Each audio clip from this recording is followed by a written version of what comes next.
Welcome to Means of Grace, a podcast produced by the Western North Carolina Conference of the United Methodist Church.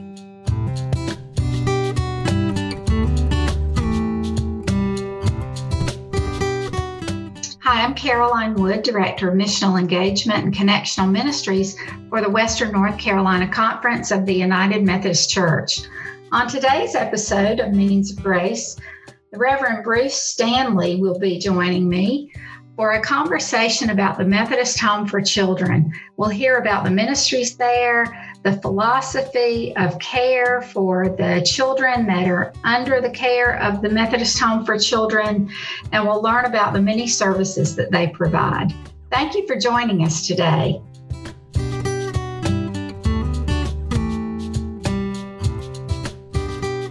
Well, I'm here today with the Reverend Bruce Stanley. And Bruce, I'm so happy you're here with me today to share about your ministry, your heart, and about the Methodist Home for Children. So tell us a little bit about yourself.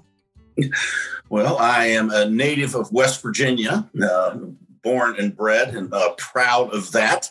My wife, Melissa, and I have been married 39 years. We're in year number 40, and we grew up together and met on the first day of middle school. So when we did get married, everybody yawned because they assumed it was already a done deal. And we have been blessed and favored with two wonderful children. Our oldest is our daughter, Allie Heathcote, who is 30, and she actually works for Methodist Home for Children. And she has a master's degree in early childhood developmental disabilities, and her title is education specialist. So she works in one of our service areas in early childhood and works with the children who have both diagnosed as well as emerging developmental disabilities. And then she also works with the outside resource people and folks from the public school system to help them get prepared for when they go off to kindergarten.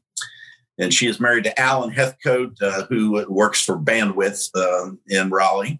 And my son, Joey, is 29 years old. We were better at theology than biology. And Joey is a security analyst for SurveyMonkey. And he and his wife, Rebecca, live in San Francisco. And Rebecca is also from North Carolina. She's School of Science and Math in UNC and a computer person herself. Did work for Palantir, and then she worked for the Zuckerberg-Chan Foundation, their biolab initiative. And now she is working with a startup, Little Otter, that does telepsychiatry for parents who have children with early childhood anxiety disorders. And I am pleased and privileged to be part of Methodist Home for Children. That is wonderful. So our Methodist connection goes way back. And so could you just share a little bit about the Methodist Home for Children and the connection between the two conferences? Yeah, and we go back to the 1890s, and there was an orphanage movement sweeping across the nation at that point in time. The first orphanage in North Carolina was the Masonic Home in Oxford, and it was established for children of Confederate veterans. And we came along a little bit after that. We have always served children from all across the state of North Carolina, though because of conference boundaries, we're for many years more heavily focused in the East. We have had a long-standing relationship with the Children's Home. And the oldest document I believe that they've got in their possession was a request to the Methodist Orphanage, as it was known then in Raleigh, to come establish a second campus.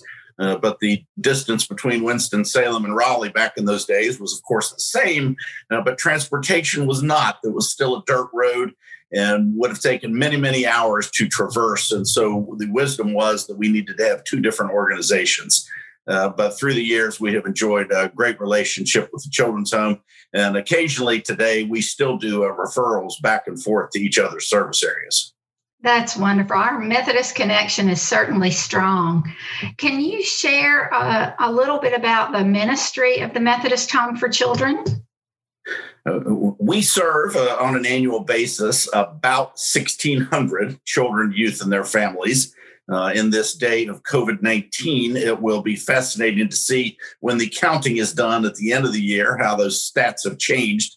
I'm not sure how they'll be changed, but I'm sure they will be changed. And when we say 1,600 children, youth, and families during a year with intake and discharge, another way to do the numbers are that on any given day, there are about 475 children, youth, and their families who are in the care of our ministry.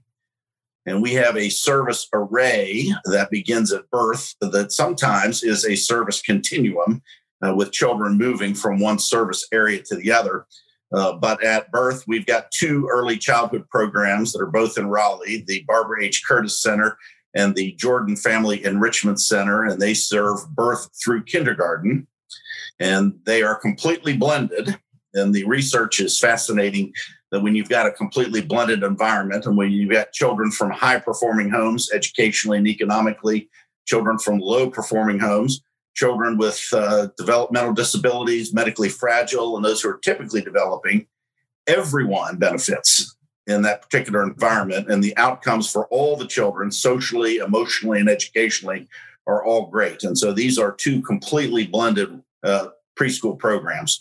And across the history of our early childhood programs, which goes back over 20 years now, one of the things that we're proud of is that over half the children have been on some sort of subsidy.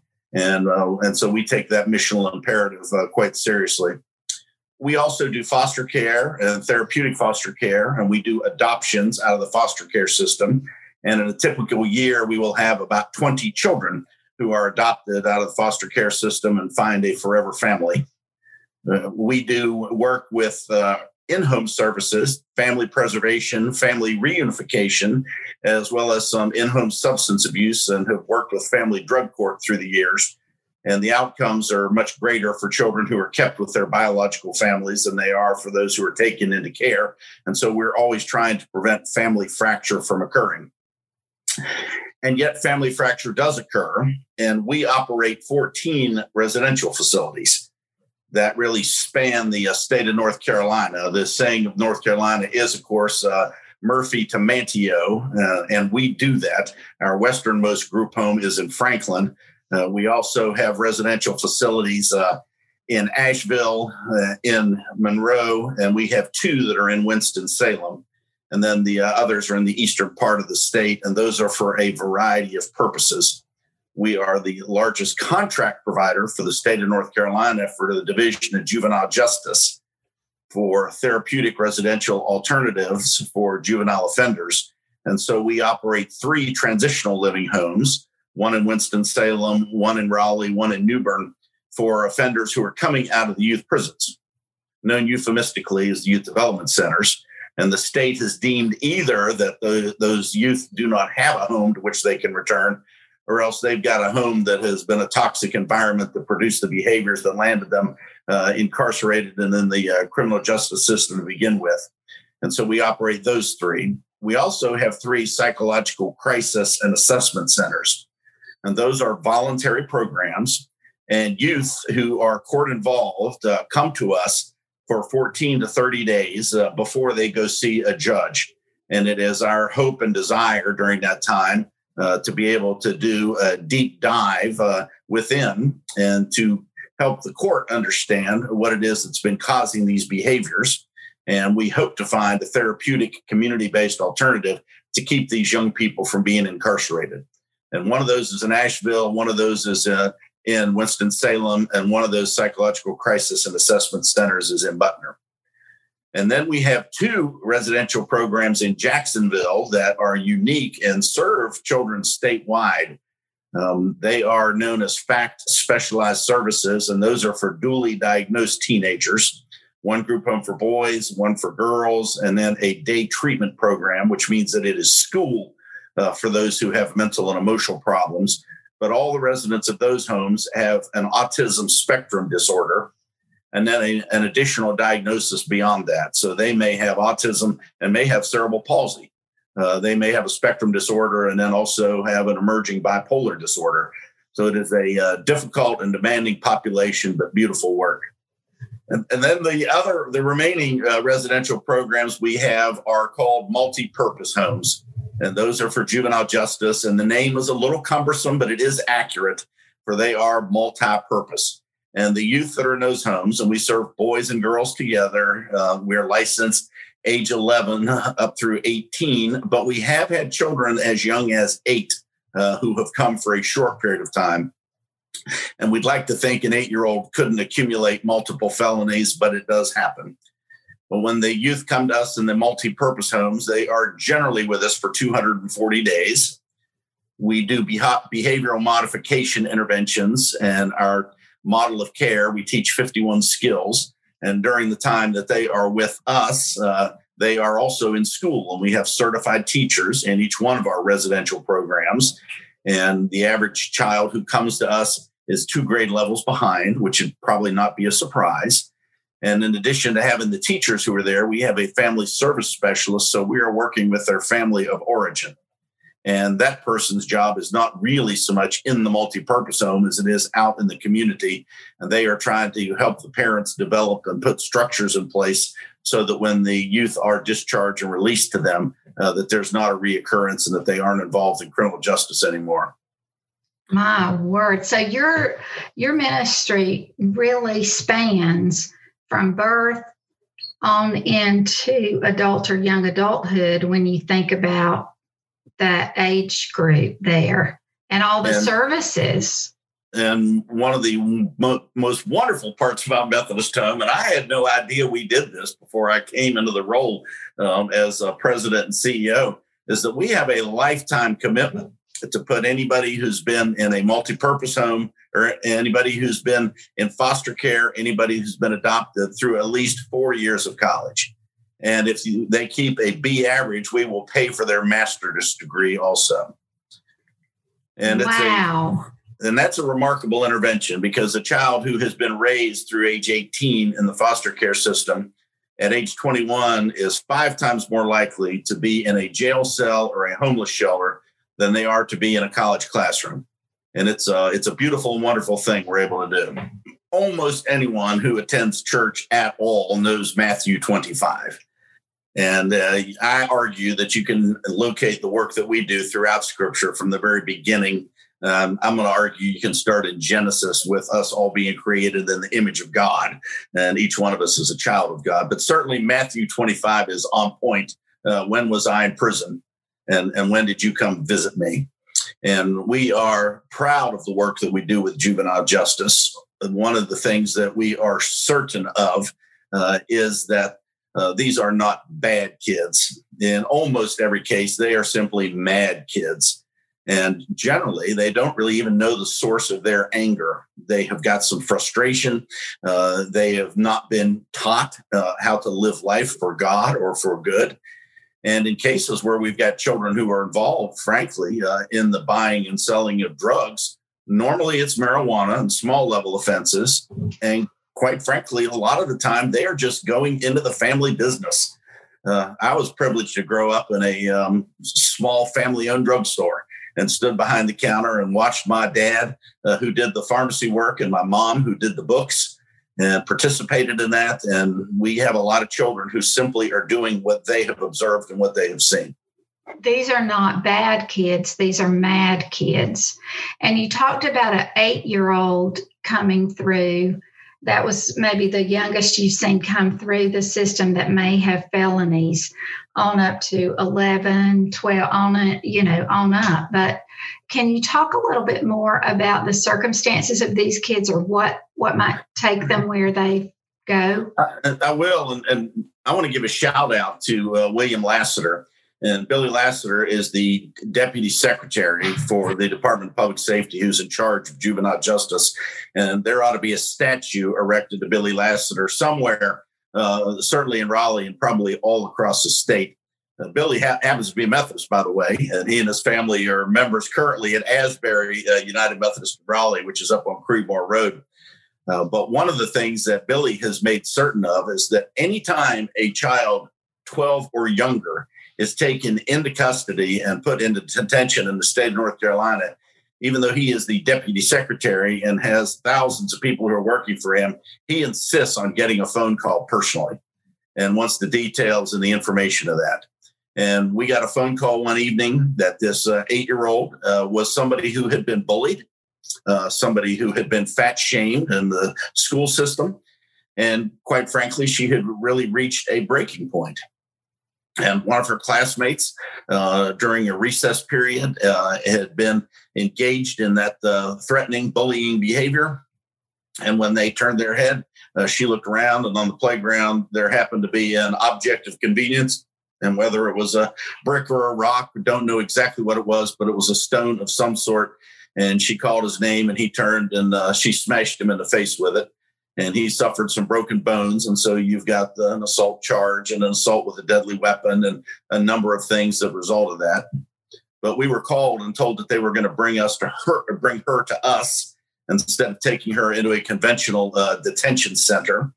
And we immediately sprang into action. We sent staff off to Target to go buy some new bedspreads and some shams and some soft toys so that the room she was going to be put into would not look like a prison cell.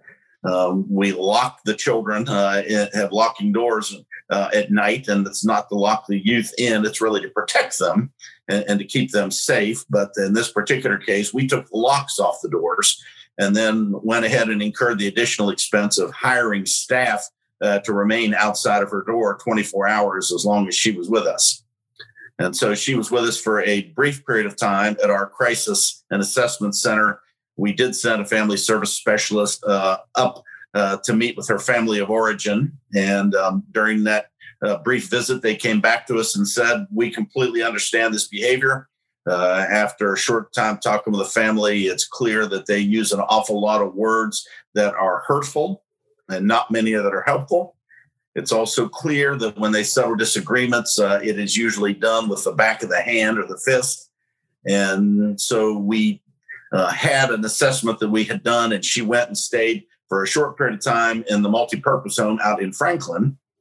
And after she left the Macon County facility, she went into a therapeutic foster home so she could have an opportunity to grow into adolescence and to be guided and to be shown how it is that she ought to live into the life that Christ would have her live into.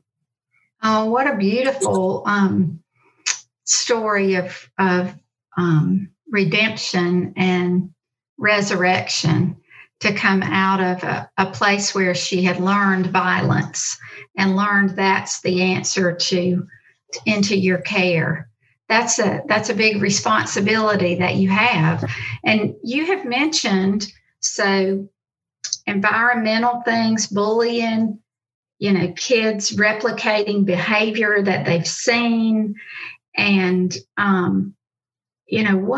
what other type things do you see? You've also mentioned maybe some mental health issues. Yes. And I would say that the most common disorder, and this is me speaking off the cuff, not me looking at a statistical breakdown of data, but generally the most common thing that we see, particularly with the juvenile offenders, would be oppositional defiance disorder. And you want your adolescent to be oppositionally defiant. Otherwise, they are living at home with you when they're 35. You want them to have a little bit of that where they're trying to establish themselves and develop their own identity. But it is possible that can become a disorder and become something that is too pronounced. And alongside that, we frequently will have youth who have got issues with impulse control and with anger management. And so a lot of the work that we do has to do with teaching them skills. And we are part of, and have been for many years, the International Teaching Family Association, which has an evidence-based model of care that teaches 51 different life skills. And each one of these skills is broken down into individual components. For instance, one of the skills that we would teach is being able to take no for an answer. And so the individual components of that would be that you are making eye contact and you maintain that contact while you're being told no, that you acknowledge what it is that you have heard and that you give feedback and repeat what it is that you have been told. And then you got an opportunity to ask and to inquire if there might not be another way to achieve the goal it is that you had set for yourself in the first place. And then if it involves a task that you've not completed, then you've got to complete the task and report back upon completion and ask for approval to see if it was done well.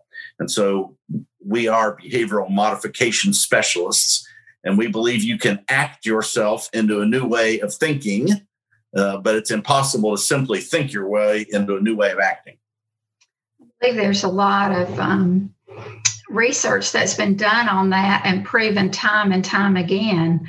That last statement that you make is very powerful in any kind of change that anyone makes, but especially with children in behaving and then changing their thinking. There is a professor of psychology at the University of North Carolina whose area of inquiry and expertise is positivity. And she is known around the world. And one of the things that she has written is that a typically developing adult during the course of a day needs to have interactions that are at a 3-to-1 positive to negative ratio. And the reason for that, she says, internally, positivity whispers and negativity shouts. And the model of care that we have is designed around that, and that we have a 4-to-1 ratio that we insist on.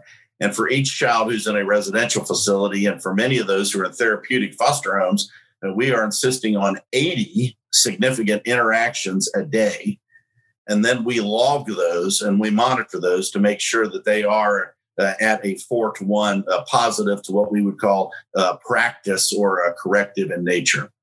Wow, that's incredible that you have 80 and 80. How did you describe them? Interactions a day? Yeah. Intentional? Yes. And one of the things that we do is that we train all of our staff very extensively pre-service for 2 weeks. And then we do routine trainings and certifications during the course of their employment with us. And so that all of our staff are trained to do clinical interventions.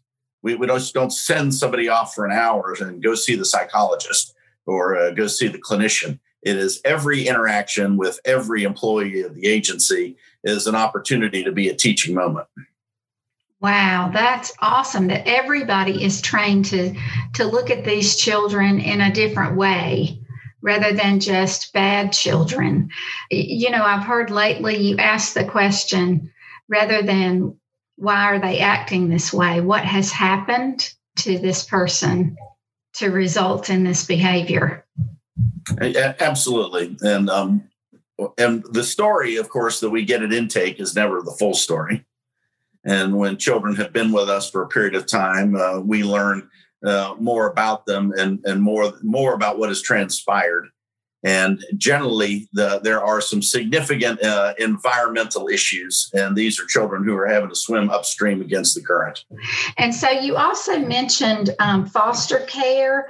And how many children did you say that are adopted a year? On average?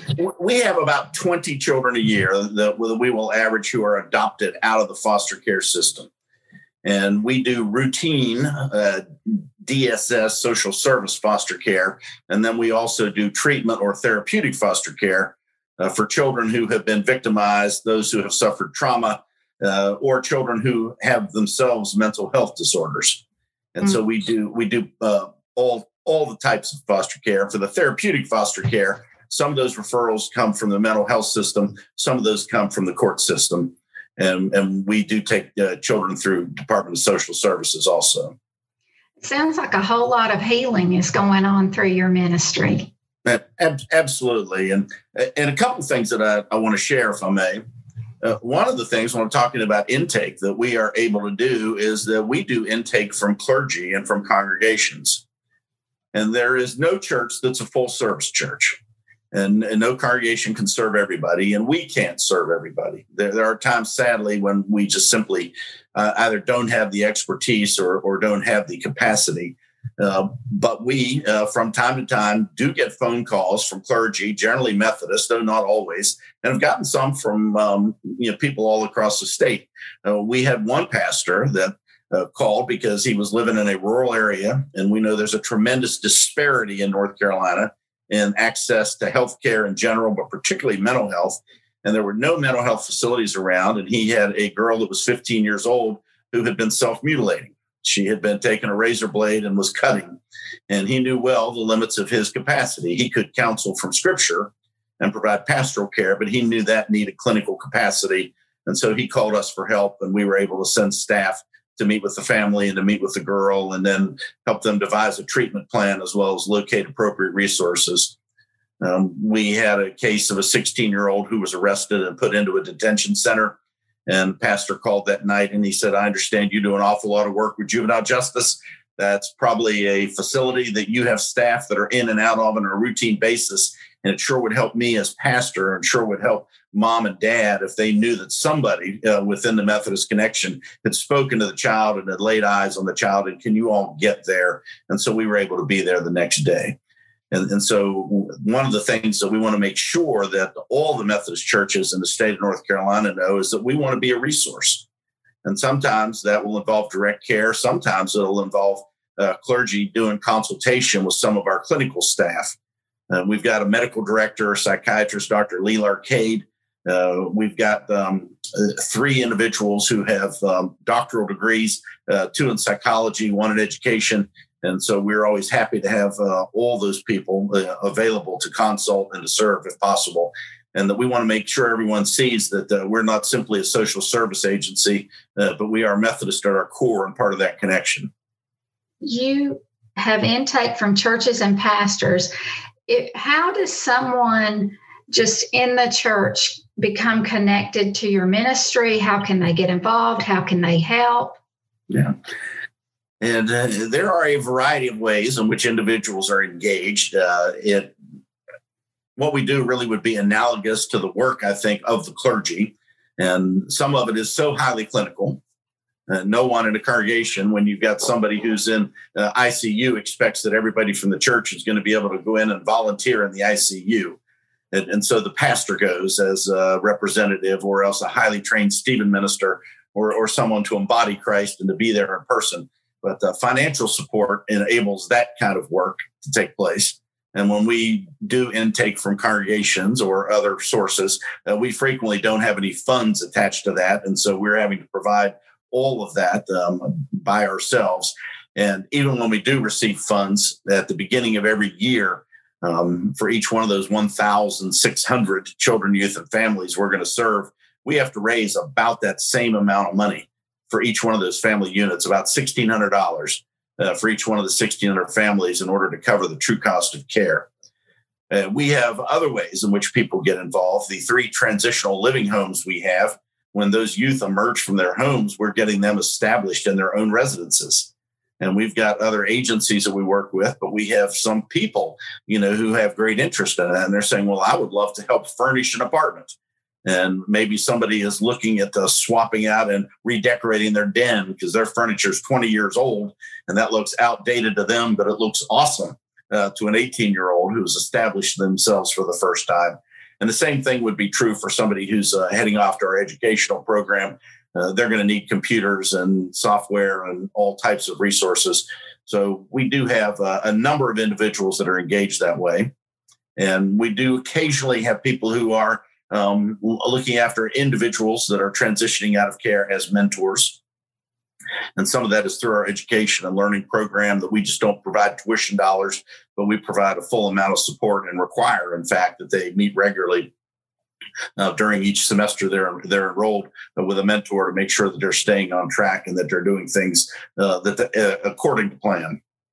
That's wonderful. I wanted to go back and ask you about kids as they come in.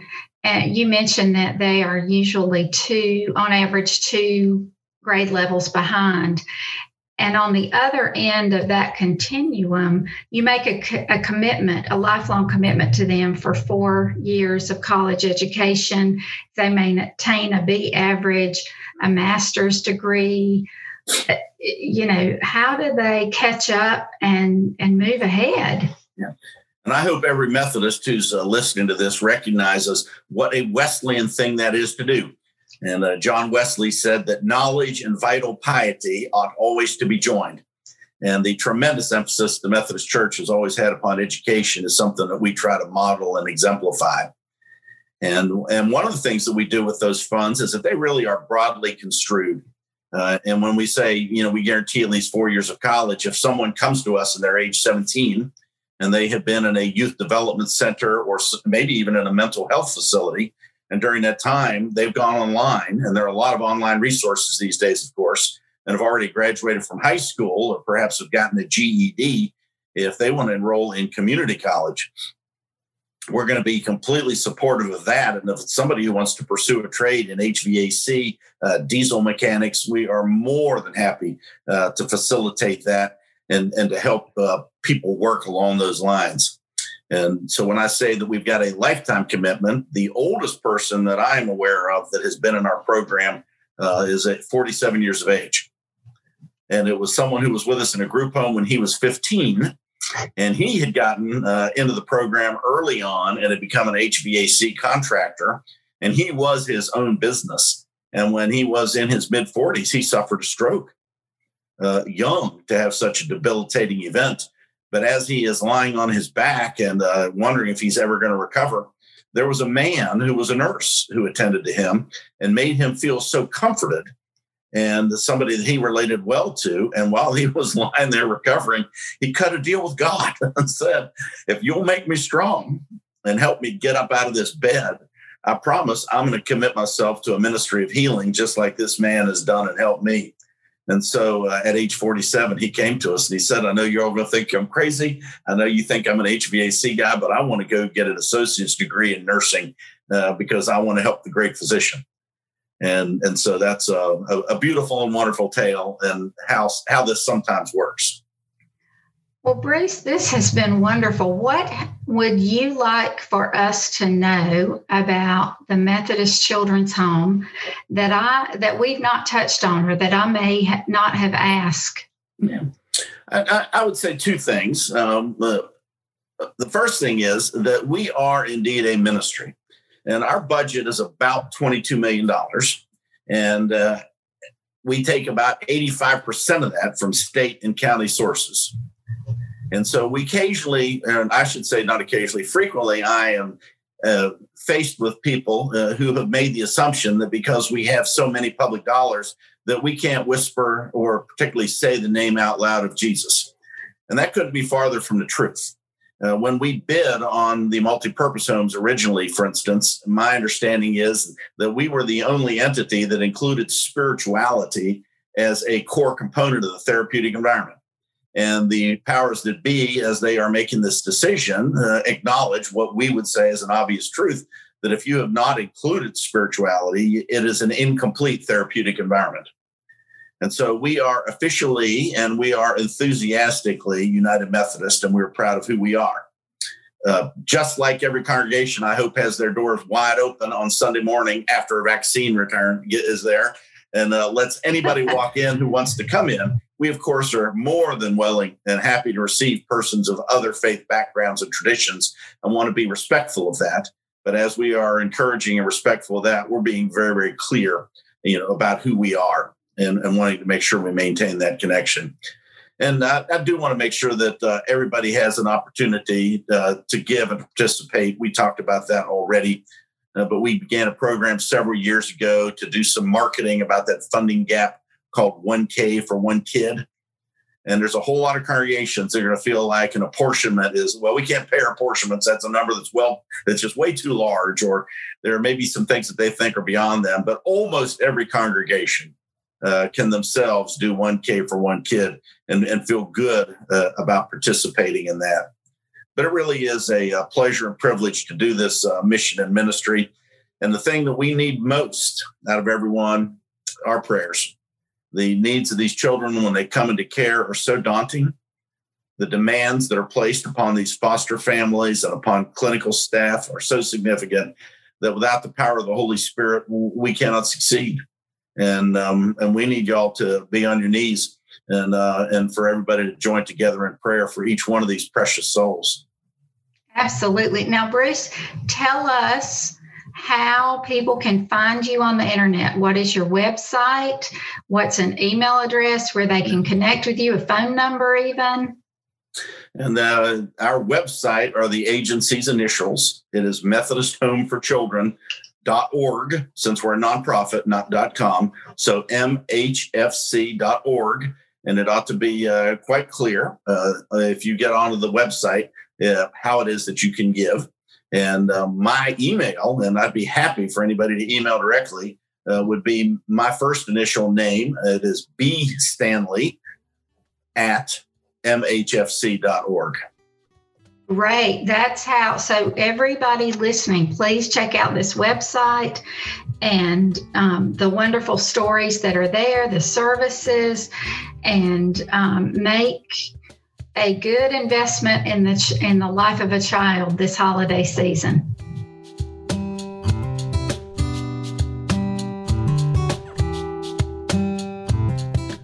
Thank you for listening to Means of Grace, a podcast produced by the Western North Carolina Conference of the United Methodist Church. We hope you enjoy listening to these podcasts and use them as a way to stay connected to our community. Remember to subscribe to Means of Grace for free on Apple Podcasts, Spotify, or wherever you get your podcasts. Please leave us an honest rating and a review. It helps others find this podcast. Follow the WNCC on Facebook, Instagram, and Twitter at WNCCUMC. Once again, that's at WNCCUMC. Means of Grace is produced by the Western North Carolina Conference of the United Methodist Church and Andy Go of Gojo Studios.